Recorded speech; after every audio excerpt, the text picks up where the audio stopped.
రామచంద్రమూర్తి రామాయణంలో తండ్రి గారిని చాలా గౌరవించాడు. ఆయన భగవానుడు కనుక గౌరవించాడు. ఆయన భార్య సీతమ్మ తల్లిని రావణాసురుడు అపహరిస్తే గొప్ప పరాక్రమంతో రావణాసురుడి యొక్క 10 తలలు త్రుంచి సీతమ్మ తల్లిని మళ్ళీ వెనక్కి తెచ్చుకోగలిగాడు. భగవానుడు కనుక తెచ్చుకోగలిగాడు. రామచంద్రమూర్తి వశిష్ఠ విశ్వామిత్రాది గురువుల యొక్క శుశ్రూష మహోత్కృష్టంగా చేశాడు. భగవానుడు కనుక చెయ్యగలిగాడు. రామచంద్రమూర్తి 14 సంవత్సరములు అరణ్యవాసం చేశారు. కాలికి పాదుకలు లేకుండా పల్లేరుకాయలున్న అడవిలో నడిచాడు మహానుభావుడు. భగవానుడు కనుక నడిచాడు. మీరు ఇలా ప్రతిదానికి రామాయణంలో రామచంద్రమూర్తి యొక్క సాధితములన్నీ ఓసారి చెప్పుకుంటూ పక్కన భగవానుడు కనుక చేశాడు అని మీరు అనుకున్నారనుకోండి, రామాయణం యొక్క ప్రయోజనం ఏమీ ఉండదు. ఎందుచేత నేను ఈ మాట అంటున్నానంటే, అసలు మనిషిగా ఎలా బ్రతకాలో చూపించడం కోసం రామాయణం వచ్చింది. మీరు అందుకే రామాయణాన్ని ఆశాంతం చదివి చూస్తే, అందుకే ఒక్కసారి సంపూర్ణ రామాయణం వినండి వినండి అని పెద్దలు అన్నారులో ఉంది. రామాయణం చదివితే రామావతారంలో రామచంద్రమూర్తి మనందరం కష్టాలు వచ్చినప్పుడు ఎలా బాధపడతామో అలా బాధపడిన మాట పరమవాస్తవం. ఆయన తన భార్యని రావణాసురుడు అపహరిస్తే విశేషంగా విలపించాడు. ఆయనకి లక్ష్మణమూర్తి మూర్ఛ చెంది భూమి మీద పడిపోతే చాలా శోకతప్త హృదయంతో, లక్ష్మణ, నువ్వు లేనటువంటి సీత, నువ్వు లేనటువంటి రాజ్యం నాకెందుకు అన్నాడు. దేశే దేశే కలత్రాణి దేశే దేశే చ బాంధవాహ తంతు దేశం నపశ్యామి ఎత్ర భ్రాత సహోదర. ఎక్కడికి వెళ్ళినా భార్య దొరుకుతుంది, బంధువులు దొరుకుతారు, రాజ్యం దొరుకుతుంది. కానీ తమ్ముడు ఎక్కడి నుంచి వస్తాడు? తోడబుట్టినవాడు రమ్మంటే రాడు. అందుకని నువ్వు లేని నాడు నాకు ఈ భోగాలు అక్కర్లేదు లక్ష్మణ, అన్నీ వదిలిపెట్టేస్తాను, నువ్వు లేని నాడు నాకు ఈ జీవితం ఎందుకయ్యా అన్నాడు. అందుకని రాముడు రామాయణంలో ఒక భగవానుడి కింద ప్రవర్తించి చూపించలేదు, ఒక మనిషి ఎలా బ్రతుకుతాడో అలా బ్రతికి చూపించాడు. నిజంగా రాముడికి వచ్చిన కష్టాల్ని కానీ మనం జ్ఞాపకం పెట్టుకుంటే, మనకెప్పుడైనా జీవితంలో ఒక కష్టం వచ్చిందనుకోండి, నిజంగా రాముడు పడిన కష్టం ముందు మనం పడుతున్న కష్టం ఏపాటి కష్టం అనిపిస్తుంది. సీతమ్మ తల్లి పడిన కష్టం జ్ఞాపకానికి వచ్చిందనుకోండి, క్షితిక్షమా పుష్కర సన్నిభాక్షి యా రక్షిత రఘవలక్ష్మణాభ్యాం సారాక్షసీభి వికృతేక్షణాభి సంరక్షిత సంప్రతి వృక్షమూలే అంటారు మహర్షి. అంతటి తల్లి అయోనిజ, దశరథ మహారాజు గారి పెద్ద కోడలు, రామలక్ష్మణుల చేత రక్షింపబడవలసినటువంటి తల్లి, ఎక్కడో అంతఃపురంలో ఉండవలసినటువంటి అమ్మ, అటువంటి తల్లి ఒక రాక్షసుడి యొక్క అంతఃపురం వెనకాతల ఉన్న ప్రమదావనంలో ఒక శింశుపావృక్షం కింద 10 నెలల పాటు చిరిగిపోయినటువంటి చీర కట్టుకుని జుత్తు ముడి కూడా వేసుకోకుండా తల్లి ఆ రోజున మట్టిలో పడుకుని అంత బాధపడిందంటే, సీతమ్మ తల్లికి వచ్చినటువంటి కష్టం ముందు మనం పడుతున్నటువంటి కష్టాలు ఏపాటి. అంతటి కష్టంలో కూడా రాముడు విడిచిపెట్టనివి ఏవైనా ఉంటే రెండే. ఈ రెండిటినీ మాత్రం రాముడు ఎన్నడూ విడిచిపెట్టలేదు. అందుకే అది రామాయణం అయింది. ఆయనం అంటే నడక, తాళము ఉత్తరాయణము దక్షిణాయనము అని 2గా నడుస్తుంది. 2 పాదములు లేవనుకోండి, 2 కాళ్ళు లేవనుకోండి, ఆ నడక కుంటి నడక, సక్రమంగా నడవలేడు. అలాగే రామచంద్రమూర్తి నడకకి 2 కాళ్ళు బాహ్యంలో ఉండేటటువంటి కాళ్ళు కావు. ఆయన సత్యాన్ని ధర్మాన్ని రెండింటినీ 2 పాదములుగా పెట్టుకుని నడిచాడు. అందుకే ఏది పోనివ్వండి ఆయన లక్ష్య పెట్టలేదు, ఎంత కష్టం రానివ్వండి బెంగ పెట్టుకోలేదు. ఆయన విడిచిపెట్టనివి ఏవైనా ఉంటే సత్యము ధర్మము, ఈ రెండిటినీ మాత్రం జీవితంలో విడిచిపెట్టలేదు. సత్యధర్మములను నమ్ముకున్న వాడిని ఆ 2 ఎలా కాపాడతాయో రామాయణం మనకి చూపిస్తుంది. ఒక పక్క ఇంద్రజిత్ వేసినటువంటి బాణముల చేత కట్టపడి యుద్ధభూమిలో పడిపోతే ఎవరు ఆహ్వానించారని వచ్చాడు గరుత్మంతుడు ఆ రోజున. ధర్మాన్ని అనుష్ఠించినటువంటి వ్యక్తిని దైవం ఎలా కాపాడుతుందో, సత్యాన్ని పట్టుకున్నటువంటి వ్యక్తిని పరమేశ్వరుడు ఎలా రక్షిస్తాడో మనకి రామాయణం చూపిస్తుంది.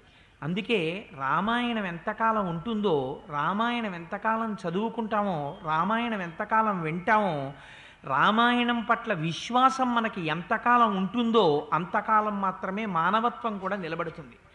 మానవత్వం లేనినాడు మానవుడిగా జన్మించే ప్రయోజనం లేదు. బాహ్యంలో అనేకమైనటువంటి ఉపాధులు తిరుగుతున్నాయి. ఆ ఉపాధులతో పాటుగా ఇది కూడా ఒక ఉపాధి. కేవలం మనుష్య ఉపాధితో వచ్చినంత మాత్రము చేత ఒరిగేటటువంటి ప్రయోజనం ఏమిటి? కానీ ఈ ఉపాధిలో ప్రవేశించి వచ్చినందుకు ఒక మనిషిగా ఎలా బ్రతకాలో తెలుసుకోవాలంటే రామాయణం తప్ప వేరొక గతి మనకి లేదు. ఎందుచేత ఎన్నో ధర్మాలు ఉండొచ్చు, కానీ ఆ ధర్మాలన్నీ చదువుతుంటే ఏదో చెప్పారండి పెద్దల ధర్మాలు అనిపిస్తుంది. కానీ ఎన్ని ఆటుపోట్లు ఎదురైనా జీవితంలో ఆ ధర్మాన్ని విడిచిపెట్టకుండా నడిచినటువంటి ఒక మహాపురుషుడి యొక్క జీవితమే రామచంద్రమూర్తి యొక్క జీవితం. తనొక రాజారాముడిగా ఉండవలసి వస్తే సీతమ్మ తల్లిని పరిత్యాగం చేశాడు. ఒక తమ్ముడి దగ్గర ఎలా ప్రవర్తించాలో రాముడు నేర్పుతాడు, ఒక తండ్రి దగ్గర ఎలా ప్రవర్తించాలో రాముడు నేర్పుతాడు, ఒక గురువు దగ్గర ఎలా ప్రవర్తించాలో రాముడు నేర్పుతాడు, తన భార్య దగ్గర ఎలా ప్రవర్తించాలో రాముడు నేర్పుతాడు, ఒక మాట ఎలా మాట్లాడాలో రాముడు నేర్పుతాడు, ఒక మాట మాట్లాడితే ఆ మాటకి కట్టుబడడం ఎలాగో రాముడు నేర్పుతాడు. ఇది రామాయణానికి ఉన్నటువంటి గొప్పతనం. అందుకే మన పెద్దలైనటువంటి వారు రామాయణాన్ని ఎన్నడూ విడిచిపెట్టలేదు. ఎంతమంది కానివ్వండి, విశ్వనాథ సత్యనారాయణ గారు అంటారు రామాయణ కల్పవృక్షం రాస్తూ, మళ్ళీ అందరూ రాసిన రామాయణమే నేను రాయడం ఎందుకు అంటే, ప్రతి పూట తిన్నన్నమే మళ్ళీ ఎందుకు తింటున్నావు అంటే, అన్నం తినకపోతే ఉండలేవు కనుక. రామాయణం లేనినాడు అసలు మనిషికి జీవితమే లేదు. మనిషి జీవితాన్ని మనిషి జీవితంగా నిలబెట్టగలిగింది, మనిషిగా ప్రవర్తింపచేయగలిగింది సృష్టిలో రామాయణం ఒక్కటే. ఎక్కడ రామాయణం చెప్పబడుతుందో, ఎక్కడ రామాయణం వింటారో అక్కడక్కడ దేవతలందరూ వచ్చి వింటారు. కాదు కాదు, అన్నిటికన్నా గొప్ప విషయం, ఎత్ర ఎత్ర రఘునాథ కీర్తనం తత్ర తత్ర కృతమస్తకాంజలిం బాష్పవారి పరిపూర్ణలోచనం మారుతిం నమతరాక్షసాంతకం. ఎక్కడైనా రామాయణం వినపడితే చాల్ట, రామకథ వినపడితే చాల్ట, రామనామం వినపడితే చాల్ట, స్వామి హనుమ ఏదో ఒక రూపంలో వచ్చి కన్నుల వెంట నీరు కారిపోతుండగా పొంగిపోతూ అందరికన్నా ముందొచ్చి తెలియచ్చు తెలియకపోవచ్చు ప్రాంగణంలో ఎక్కడో ఒక చోట కూర్చుని కథాకాలక్షేపం పూర్తయిపోయిన తర్వాత వెళ్ళలేక వెళ్ళలేక వెనక్కి తిరిగి చూస్తూ కన్నుల నీరు కారుస్తూ పెడతారట. ఈశ్వరాంశ సంభూతుడైనటువంటి హనుమ ఎక్కడ పాదం పెట్టారో అక్కడ మంగళం జరిగి తీరుతుంది. ఎక్కడ రామనామం చెప్పారో అక్కడ మంగళం జరిగి తీరుతుంది. ఎక్కడ సీతమ్మ తల్లి యొక్క వైభవం కీర్తింపబడిందో అక్కడ మంగళం జరిగి తీరుతుంది.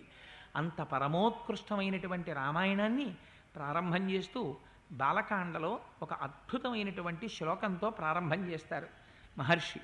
ఆయన అంటారు, తపస్వాధ్యాయ నిరతం తపస్వీ వాగ్విదాంవరం నారదం పరిపప్రచ్చర్ వాల్మీకిర్ మునిపుంగవం.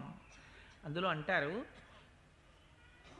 తపస్వాధ్యాయ నిరతం రామాయణం ప్రారంభమవుతోంది. ప్రారంభమవుతూ అందులో అంటారు, ఒకరు వేరొకరిని ప్రశ్న వెయ్యవలసినటువంటి సమయం ఆసన్నమైంది.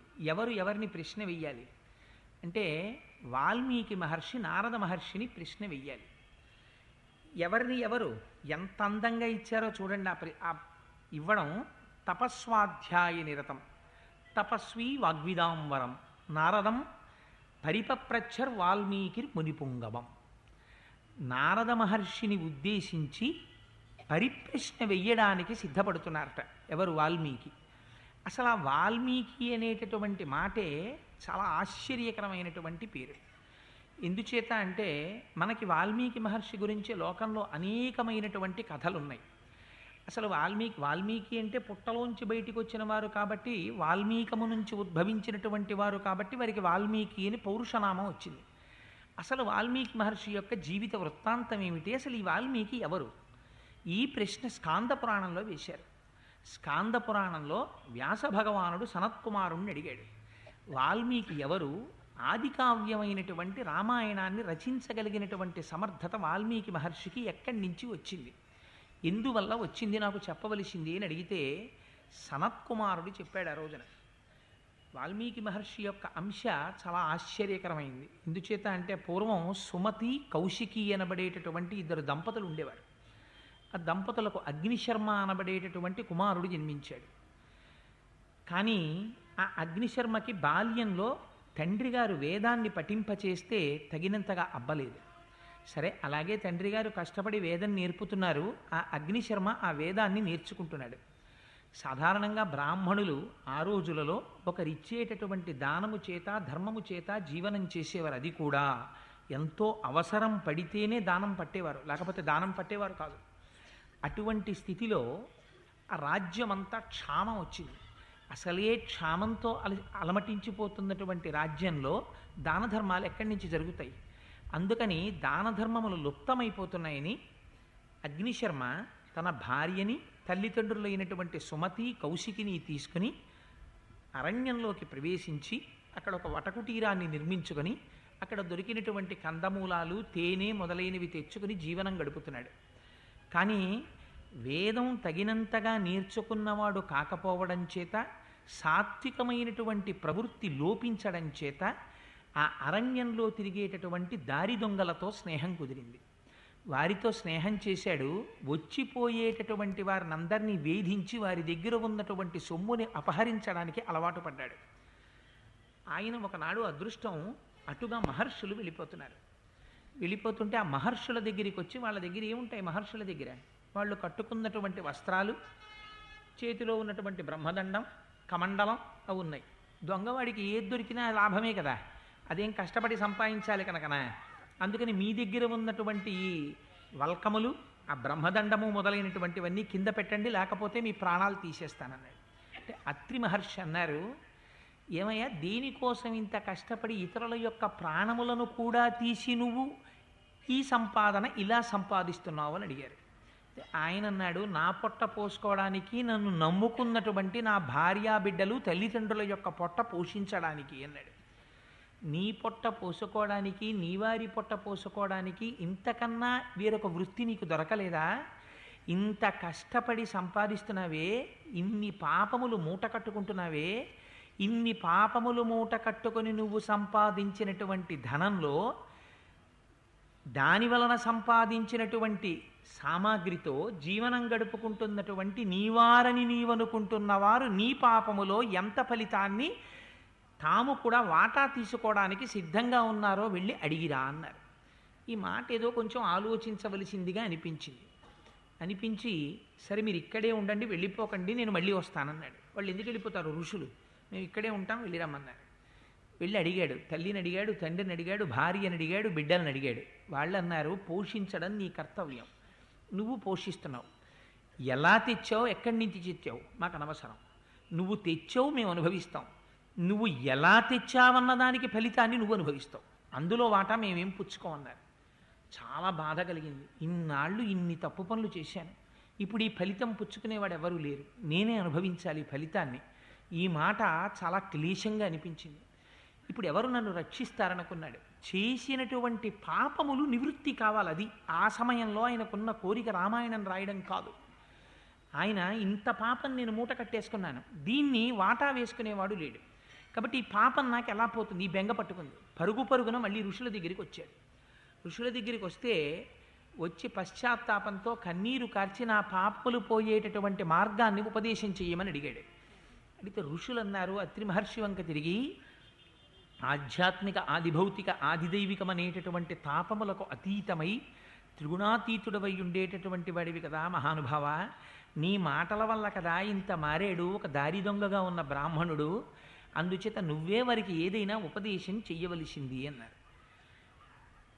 స్కందపురాణంలో చెప్పిన విషయం వాల్మీకి మహర్షికి లేదా అగ్నిశర్మకి ఆ రోజున అత్రి మహర్షి ఏ నామమును ఉపదేశము చేయలేదు, కేవలము ఒక ధ్యానమును మాత్రమే ఇచ్చారు. నువ్వు అంతర్ముఖుడవై జ్ఞానమును పొందవలసింది, ధ్యానము చేయవలసింది అని చెప్పారు.